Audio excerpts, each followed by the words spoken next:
play with me.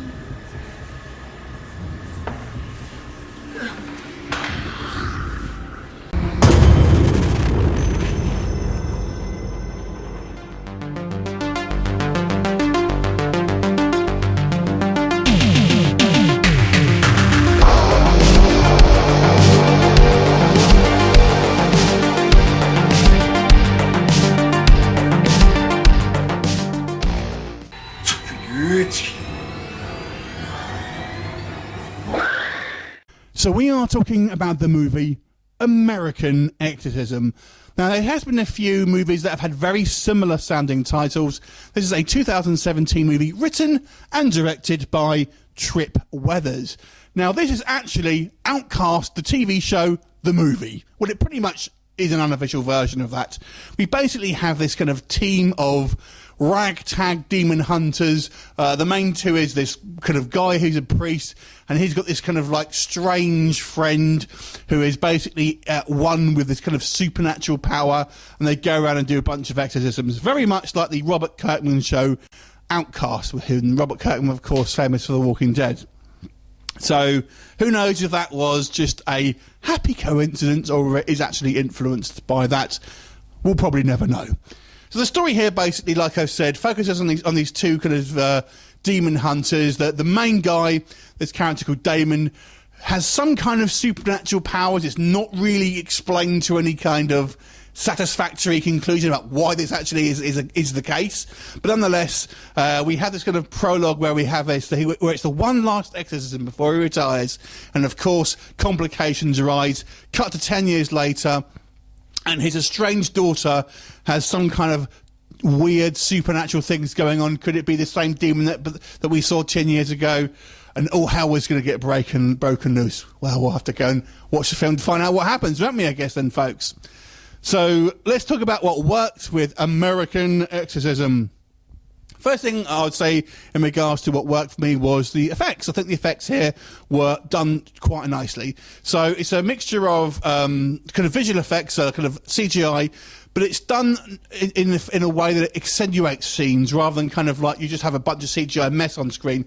Obviously low budgets, they've kind of had to pick and choose their effects, but they've done it in a way, like I've said, that actually really benefits the film, because you just have these odd touches here, like the glowing eyes, some kind of like weird kind of like glowy stuff behind characters that just kind of makes it look, you know, otherworldly, but not kind of so the fact that goes, that looks crappy effects. So I think the effects work here in regards to the CGI was all quite well done. And the makeup effects as well, although not over the top, also pretty good in regards to the makeup, the demonic makeup effects and stuff like that. You know, blood, you know, prosthetics, all looks pretty good to me. On the technical side, I think this is fairly professionally made. All the kind of the lighting looks pretty decent. There's some nice kind of like camera work, and kind of we do get some of those kind of creepy shadows, and kind of you can see what's going on. So on the technical side, I think it's very professionally made, and I think some of the performances are actually quite good as well. The daughter, when she's the kind of like the 17-year-old, actually quite good, I thought. And there's a few performances here that I thought were pretty decent for a lower budget film. So let's talk about any of those pesky negatives. We talked about the acting, and I'm going to have a little bit of a pop at the main actor, the guy who plays Damon, Michael Filipowich, and I don't know what went on here, but he's making some very strange choices. Now, the character, first of all, is this kind of surfer dude. And let me put it like this. Have you ever been to a party, like a house party, and there's always that one asshole that brings a guitar to the party, and you just roll your eyes and think, oh, Jesus, this dude wants to be the centre of attention. And this is this guy, basically. He has all these kind of like weird little jerky hand movements and kind of ticks and whistles while he's trying to do the exorcism. Why? Why are you doing that? It looks stupid. Very bizarre, and looks like he's just kind of like, just think, oh, I've got a really cool acting choice that will seem kind of really off the wall and different compared to other exorcism movies that we've seen. It doesn't work. It just looks stupid. Soz. So that I didn't like, and his character is written to be rather unlikable, to the point where you simply don't like him, you don't care about what's happening to the character. it's an okay relationship with his kind of partner, I guess. The priest, you know, there is quite a good chemistry between those two guys. So the acting isn't all bad for him, but it's just some odd choices. The other main criticism I had with this is the pacing of this film, and I'll kind of like pacing and story issues. For example, in regards to the pacing, the prologue here is around 25 minutes, far too long before we get into the main crux of the story. And the first 25 minutes or so is really weak source.